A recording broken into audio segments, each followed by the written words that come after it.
Hola les Banks, j'espère que vous allez bien, j'espère que vos proches vont bien. Aujourd'hui, petite vidéo en ce premier jour de semaine pluvieux, grisailleux. Je sais pas où vous vous trouvez, où vous dans la France, mais en tout cas, moi où je me trouve, c'est un sale temps, les gars. Et c'est un sale temps, à mon avis, qui s'est propagé à Madrid, les gars. Donc oui, vous aurez bien deviné. Petite vidéo pour revenir vite fait, comme ça, sur le match du Real hier à Gérone. Donc, score final, un but partout, match nul. Troisième match consécutif en Liga sans victoire pour le Real de Madrid. Rien de choquant, hein, rien de choquant. Le Barça qui récupère la première place. Donc là, il n'y a plus de provisoirement parce que il y a encore une semaine ou 2 semaines, à chaque fois, je disais provisoire parce que le Real jouait le lendemain et en cas de victoire pouvait récupérer cette première place. Là, ce n'est pas le cas, les gars. Mais bon, on va pas trop crier, on va pas trop fanfaronner, hein, parce que nous, demain, on reçoit l'Atlético de Madrid. L'Atlético de Madrid qui, en ce moment, depuis quelques matchs, est sûrement l'équipe la plus en forme du championnat espagnol. Même en Ligue des Champions, ils l'ont prouvé en battant l'Inter cette semaine. C'est sûrement actuellement et depuis quelques semaines avec Villarreal, l'une des meilleures, voire la meilleure équipe en Espagne. Et j'ai bien dit actuellement et sur les dernières semaines. Voilà, donc on va pas fanfaronner parce que demain, il se peut. Alors j'espère pas, en plus c'est au Camp Nou, donc j'aimerais pas une première défaite au Camp Nou aussi rapidement que ça, tu vois, parce que ça fait que 2 matchs qu'on est revenu au Camp Nou. On sait très bien qu'on va pas rester invincible toute notre vie au Camp Nou, on le sait très bien, c'est mathématique. Mais voilà, ça serait parfait si on gagne, mais c'est pour ça, je vais pas fanfaronner.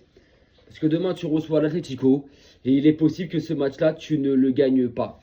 Voilà, il est même possible que tu le perdes ou que tu fasses nul.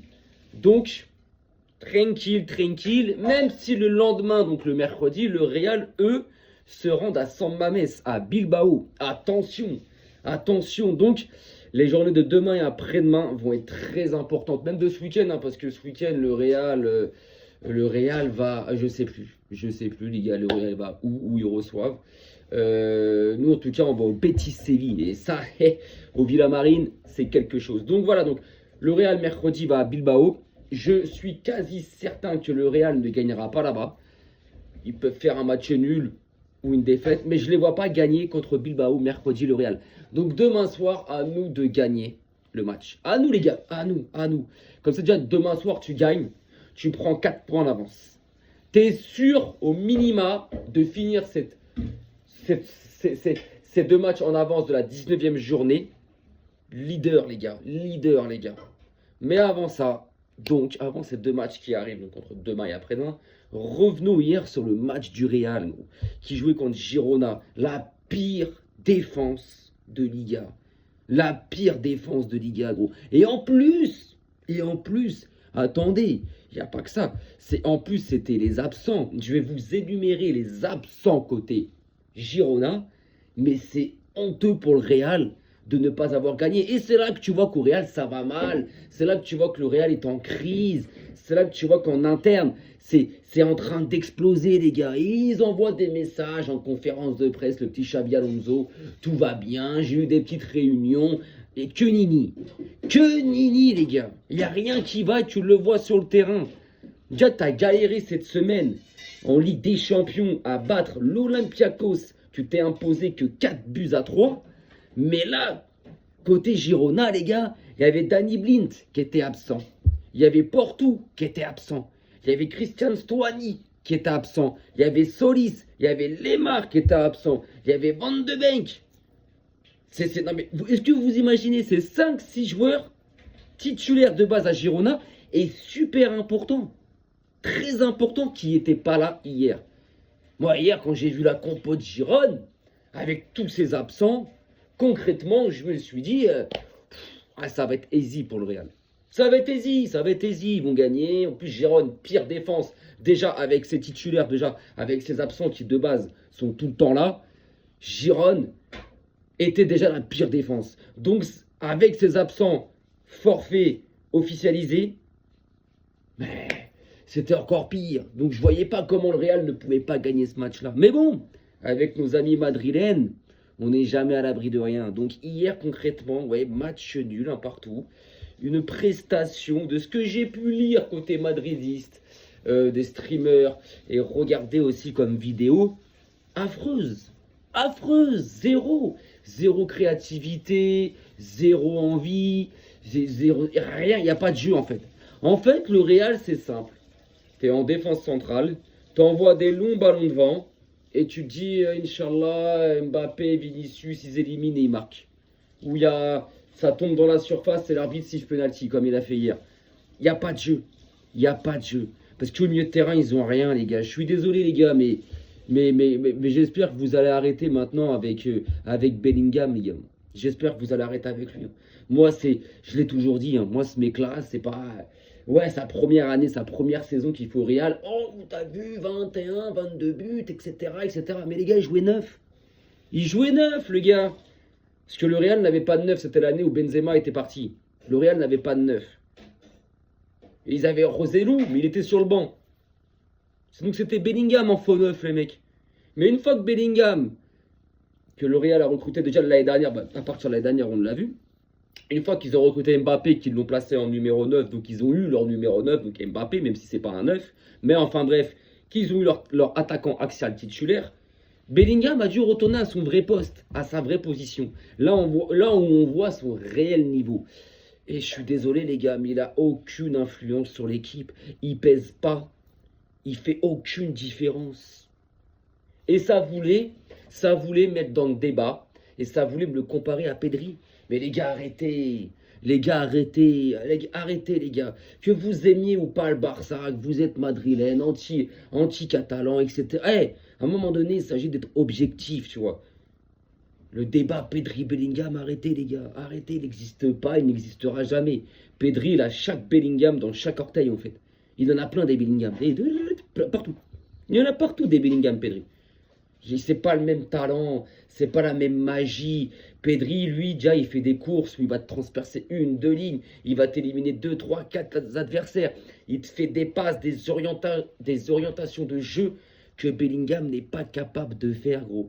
Pedri, il a des changements de rythme et des changements de position que Bellingham ne peut pas faire et ne sait pas faire, les gars. Bellingham, au milieu, t'apporte rien. Mais rien du tout, j'ai juré. Il pèse lourd, il est lent. Il est toujours la même chose, il va faire son petit double contact. Mais c'est tout. C'est tout. Et je pense que les Madrilènes, ils attendent autre chose de lui au milieu de terrain. On comprend pourquoi son papa veut qu'il joue numéro 9, ou du moins plus en attaque qu'au milieu. Pourtant, je sais pas, Skip, c'est ton poste, mon gars. C'est là où tu dois faire la diff. Eh ben, on la voit pas, la diff. On la voit pas. Valverde, méconnaissable.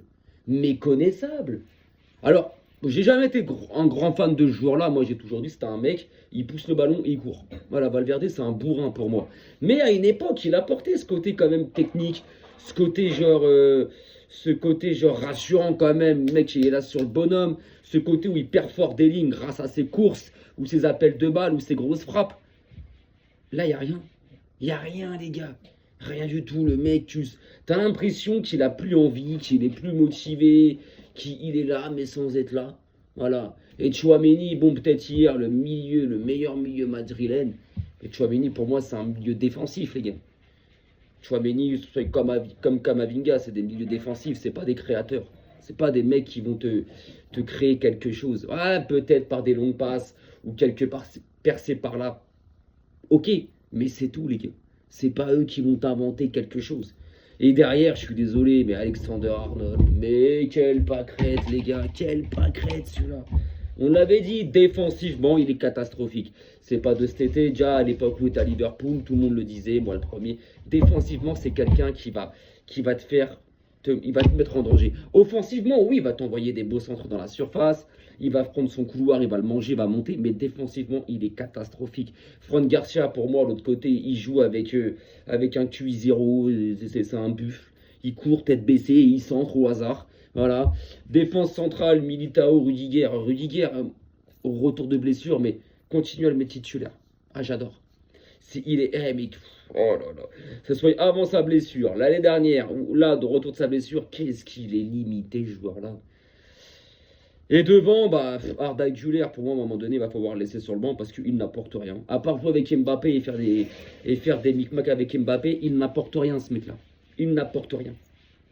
Il n'y a aucune prise de risque, aucune élimination, aucune variation dans son jeu. Il n'y a rien du tout, les gars. Et Mbappé, voilà, il a mis son péno. Il a mis son péno, il a mis son but, mais sinon, pour moi, le plus dangereux, ça a été Vinicius. Pour moi, les attaques dangereuses du Real et grâce à quoi le Real a eu des attaques, c'est Vinicius, ces mecs.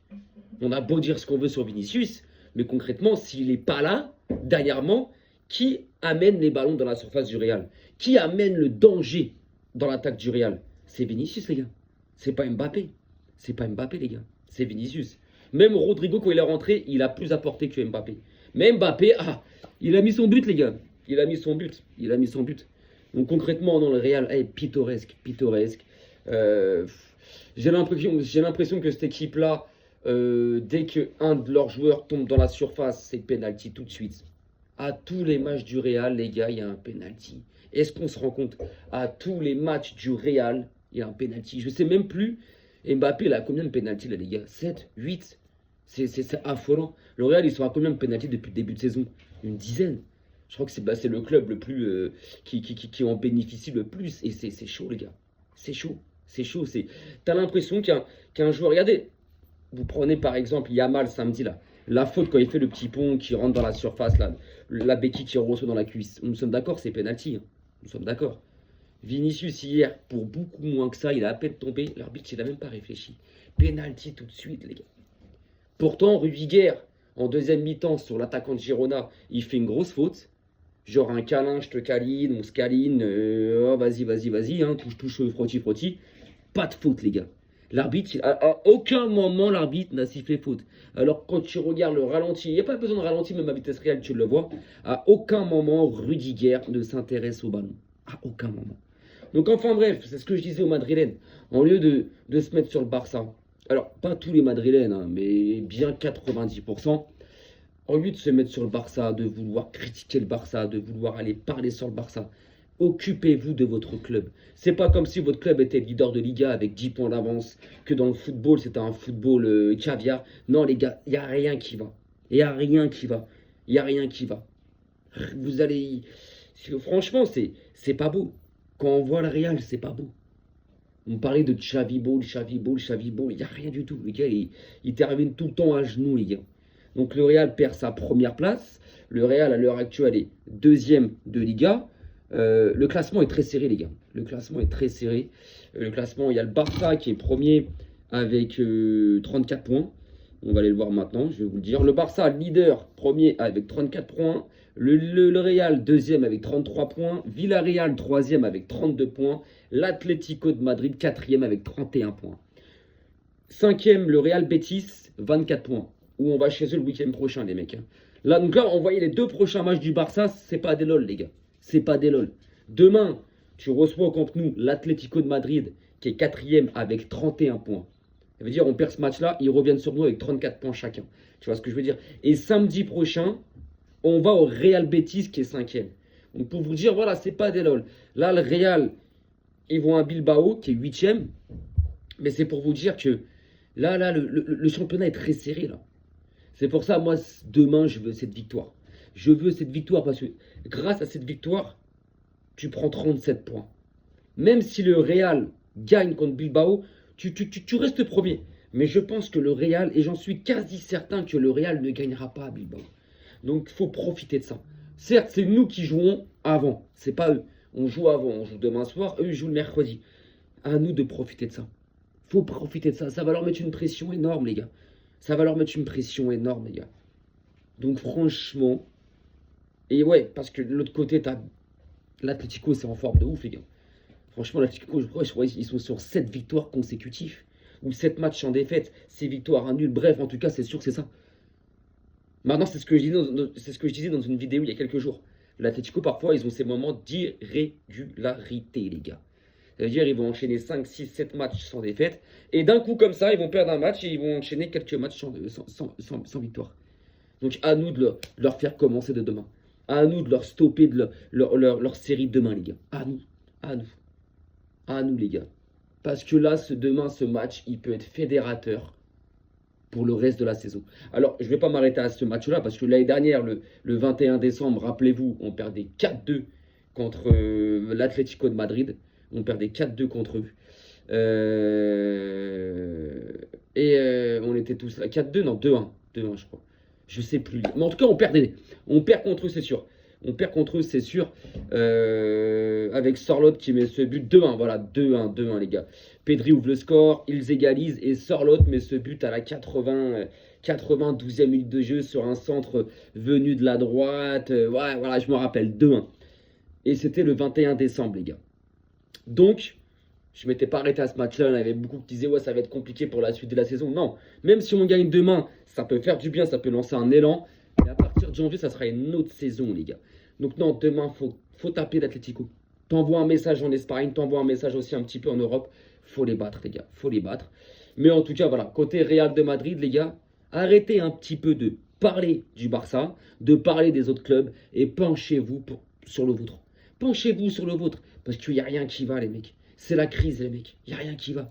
Votre milieu, il n'y a personne. Il n'y a pas de créativité. Devant, c'est je joue pour ma tronche. Je joue pour ma gueule. C'est moi qui dois marquer. C'est moi qui dois être décisive. Je veux ma tête à la première page du journal demain. Voilà. En défense, il n'y a rien. C'est pas rassurant, les gars. Si t'as pas Courtois, tu prends fessé à chaque match. Pratiquement, tu prends 3-4 buts facile. Donc, les gars, voilà. Donc, les journées de demain et après-demain vont être hyper importants. Les matchs de demain et après-demain vont être hyper importants. Donc les gars, sur ce, on se revoit demain soir, avant le match. Il y aura une petite vidéo d'avant-match pour parler forcément de la compo de l'équipe que Flink aura mis.